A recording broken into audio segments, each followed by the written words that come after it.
Buenas noches. Continuando con el desarrollo del temario del día de hoy, vamos a continuar con los antecedentes del proceso inmediato y ahora sí vamos a pasar a analizar al decreto legislativo 957. Recordemos que el decreto legislativo 957 es aquel mediante el cual se promulga el Código Procesal Penal del 2004. Cuando este código es promulgado, se establece una vigencia progresiva, iniciando la vigencia progresiva desde el año 2006, empezando por el Distrito Judicial de Huaura. En este código no solamente se reconoce la existencia de un proceso penal único denominado proceso común,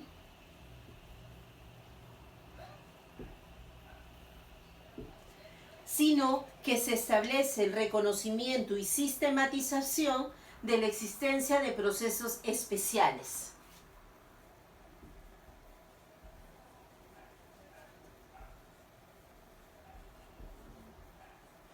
Los cuales tenían que seguir la lógica del proceso común, pero iba a haber una reducción en torno a etapas procesales o un aumento de etapas procesales o hablar de procesos dentro de otros procesos. Por ejemplo, el proceso especial por ejercicio de función pública contra altos dignatarios agrega a la etapa de diligencias preliminares el antejuicio político.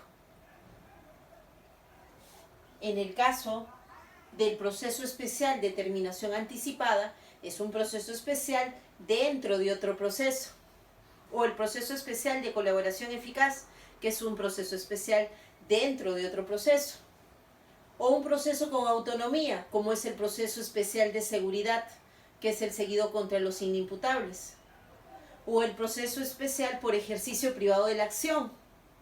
Entonces así vemos que se establece el ingreso de diversos procesos especiales, 7 para ser específicos, encontrándose dentro de ellos el proceso inmediato. Entonces tenemos que a partir de julio, 1 de julio del año 2006, entra en vigencia para el Distrito Judicial de Huaura el proceso inmediato. ¿Y cómo estuvo regulado el proceso inmediato? Desde que se promulgó en el Código. Este proceso tuvo características importantes.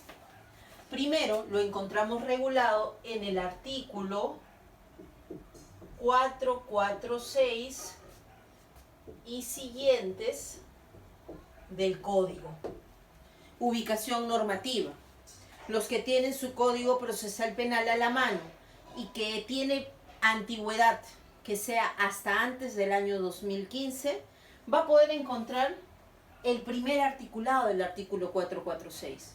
Los que no lo tienen, no se preocupen, se los envío yo el día de hoy para que puedan revisar cómo fue el articulado inicial.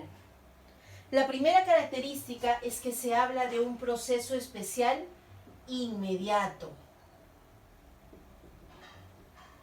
en el cual no iba a existir etapa de investigación preparatoria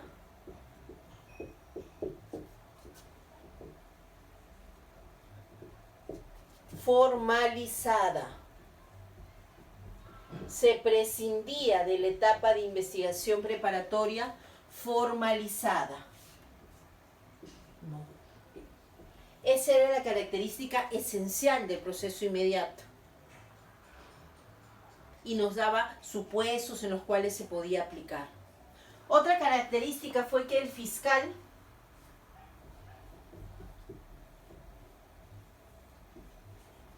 podía usar este proceso especial. Podía. El código decía, el fiscal podrá incoar proceso inmediato, utilizando la palabra incoar como sinónimo de solicitud, sinónimo de requerimiento al órgano jurisdiccional. El fiscal podrá solicitar el proceso inmediato. Sin embargo, en este código no se establece audiencias, ni de incoacción, ni de juzgamiento. ¿Qué se establece? Que todo el proceso inmediato iba a ser escrito.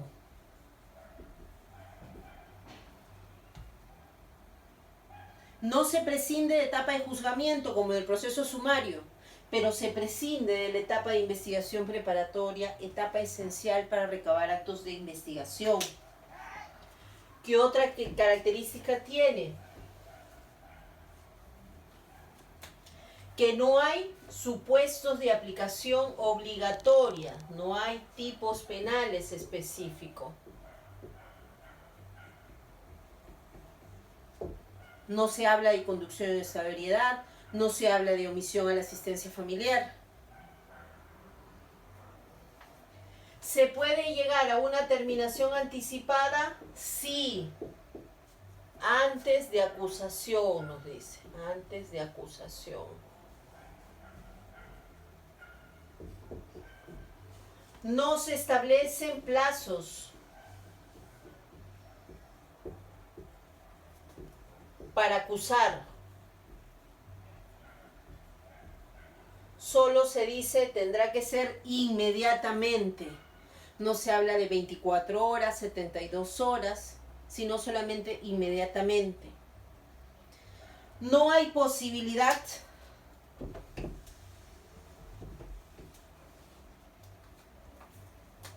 de apelación,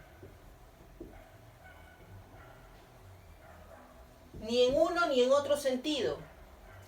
No apelación a la procedencia del proceso inmediato, ni a la improcedencia. Y finalmente, no hay normas especiales de procedimiento.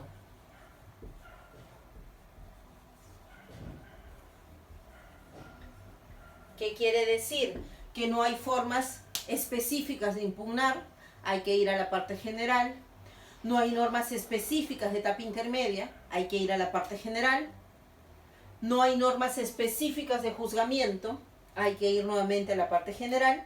Y no hay normas específicas de medidas de coerción, hay que ir nuevamente a la parte general. Ese es el escenario que tuvimos en el año 2006, cuando entró en vigencia en Huaura. Un escenario que llevó a que solo el 0.02% de casos a nivel nacional fueran tramitadas mediante este tipo de procedimiento. Porque el fiscal podía o no podía incoar, pese a que se daban los presupuestos de aplicación de proceso inmediato. Sin embargo, ante la inoperancia de esta norma, y además con el crecimiento de la estadística delictiva, porque la población veía, detienen a un delincuente en flagrancia, con los bienes en sus manos, la agraviada los indica, la policía lo detiene, la fiscalía lo suelta. ¿Dónde está la justicia? Debido a ese reclamo de la población, ¿qué hizo el Poder Ejecutivo? Mediante el decreto legislativo 1194 de fecha 30 de agosto del año 2015, modificó el artículo 446 y siguientes del Código Procesal Penal, estableciendo cambios sustanciales para lo que es hoy el proceso inmediato reformado. Porque todas las características como nació en el año 2004, entrando en vigencia en el 2006, cambiaron de manera sustancial en el año 2015. Y se estableció a nivel de vigencia que iba a tener 3 meses posteriores de vigencia para que pudiese haber dos temas: una socialización de este contenido y segundo, la implementación real de juzgados de flagrancia. Y así es que nacen de manera específica y a tiempo completo en todos los distritos judiciales a nivel nacional juzgados de flagrancia para aplicación de proceso inmediato. Antes de la vigencia, los jueces comunes eran los que veían estos casos. Cuando entra en vigencia el decreto legislativo 1194, el 29 de noviembre del año 2015, de manera inmediata para todos los distritos judiciales, porque se adelantó la entrada en vigencia, ya se contaba con juzgados de flagrancia. Y vamos a ver más adelante, ya en las siguientes clases, que esa terminología no es correcta, pero servía de cara a la población para que conozca que el proceso inmediato daba resoluciones o daba soluciones rápidas, inmediatas, como su propio nombre lo dice. Y así se introducen una serie de cambios que debemos resaltar el día de hoy para que nos quede claro cómo es el proceso inmediato reformado que se encuentra vigente con el Código Procesal Penal, modificado por el Decreto Legislativo 1194 del 30 de agosto del año 2015. Primero, establece delitos obligatorios. ¿Les recuerda algo? Cuando hablábamos de proceso sumario, así nació, ¿no? Delitos obligatorios. ¿Cuáles son? Los de mayor incidencia delictiva. Más del 80% de la carga procesal de los juzgados es por delitos de omisión a la asistencia familiar y conducción en estado de ebriedad o de drogadicción. 80% de la carga procesal eran estos delitos, que son simples, que son sencillos de investigar. Entonces lo podemos llevar al proceso especial sumario, inmediato reformado. Segunda modificación importante, se establece audiencias, el sistema de audiencias.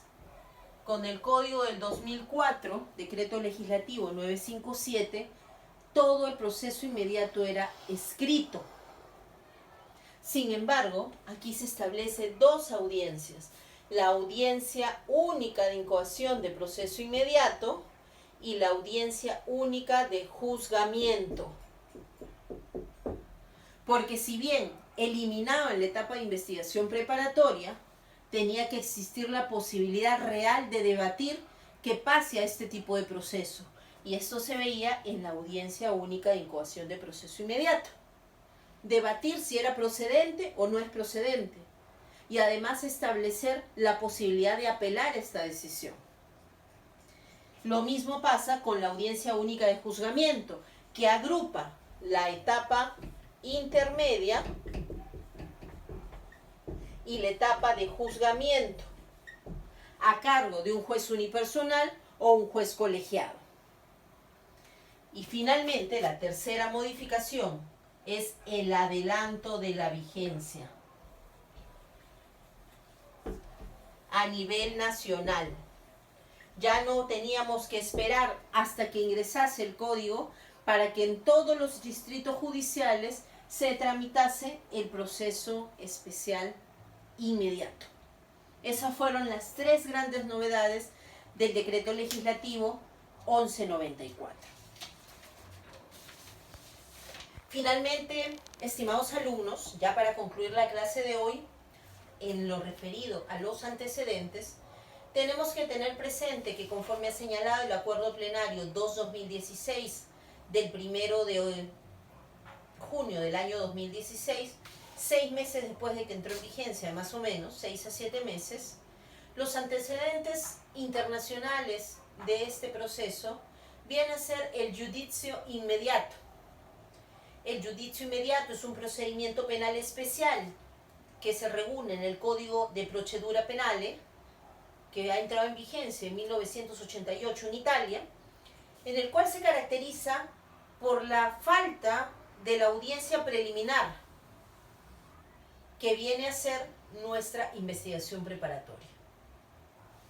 Allá en Italia se conoce como audiencia preliminar lo que nosotros ahora conocemos como presentación de cargos, que está regulado en otro decreto legislativo del Código de Procedimientos Penales. Pero no es idéntico. Si bien de ahí bebemos, porque en Italia se llama giudizio inmediato, no significa que haya una identidad. Si nosotros revisamos el Codice di Procedura Penale, en el artículo 453, vamos a encontrar que regula el giudizio inmediato con otras características distintas a la nuestra. Primero, que garantiza que el proceso inmediato, por ejemplo, en Italia, el giudizio inmediato es a pedido del fiscal, pero también puede ser a richiesta dello imputato. ¿Qué significa? Que el propio imputado puede solicitar ir a proceso inmediato.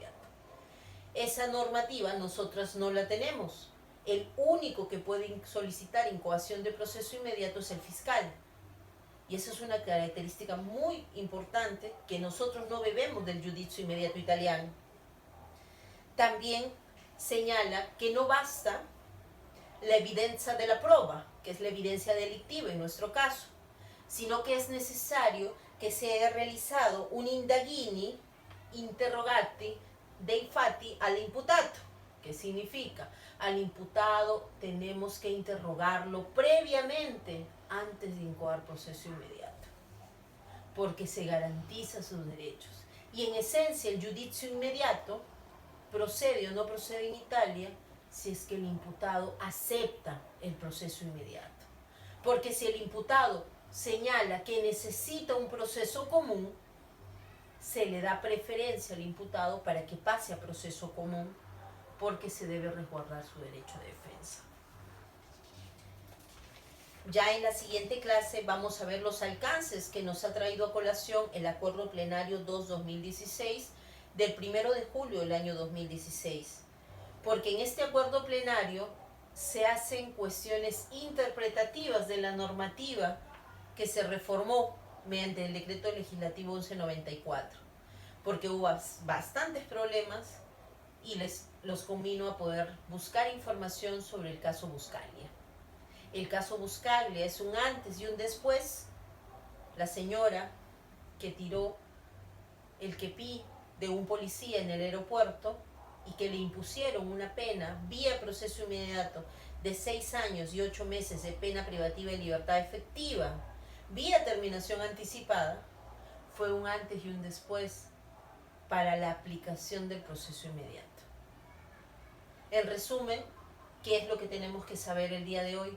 Que el proceso inmediato es un proceso especial, regulado en el Código Procesal Penal de 2004, en el artículo 446 y 448, en el cual se establecen sus características esenciales. Este proceso especial se caracteriza porque se elimina, se prescinde de la etapa de investigación preparatoria formalizada y se pasa directamente de diligencias preliminares a la fase de juicio inmediato. Ojo, hay que saber diferenciarlo de la acusación directa, porque la acusación directa no es un proceso especial, es una forma de proceder, pero no es un proceso especial. La acusación directa también prescinde de la etapa de investigación preparatoria, porque hay evidencia delictiva. Pero para que haya acusación directa tiene que haber un filtro que lo realice el mismo juez de investigación preparatoria y está abierta para todos los delitos, incluso delitos graves, como puede ser un delito de lavado de activos, un delito de corrupción de funcionarios. Pero no siempre la acusación directa se aprueba, porque tienen que realizarse otras características. Y cuando hay acusación directa, lo único que se hace es pasar de manera rápida a la etapa intermedia, que se ve por el juez de investigación preparatoria. Concluida la investigación preparatoria, se pasa a fase de juzgamiento. No se va a una audiencia única de juicio inmediato. Entonces, vamos a ver que el proceso inmediato, proceso especial, proceso en el cual se prescinde de investigación preparatoria, cuando se dan los presupuestos establecidos en el artículo 446 y que tiene características muy puntuales que vamos a conocer en la siguiente clase. Estoy abierta a todas sus preguntas, voy a escucharlos y muchas gracias por la atención brindada. Es todo por el día de hoy.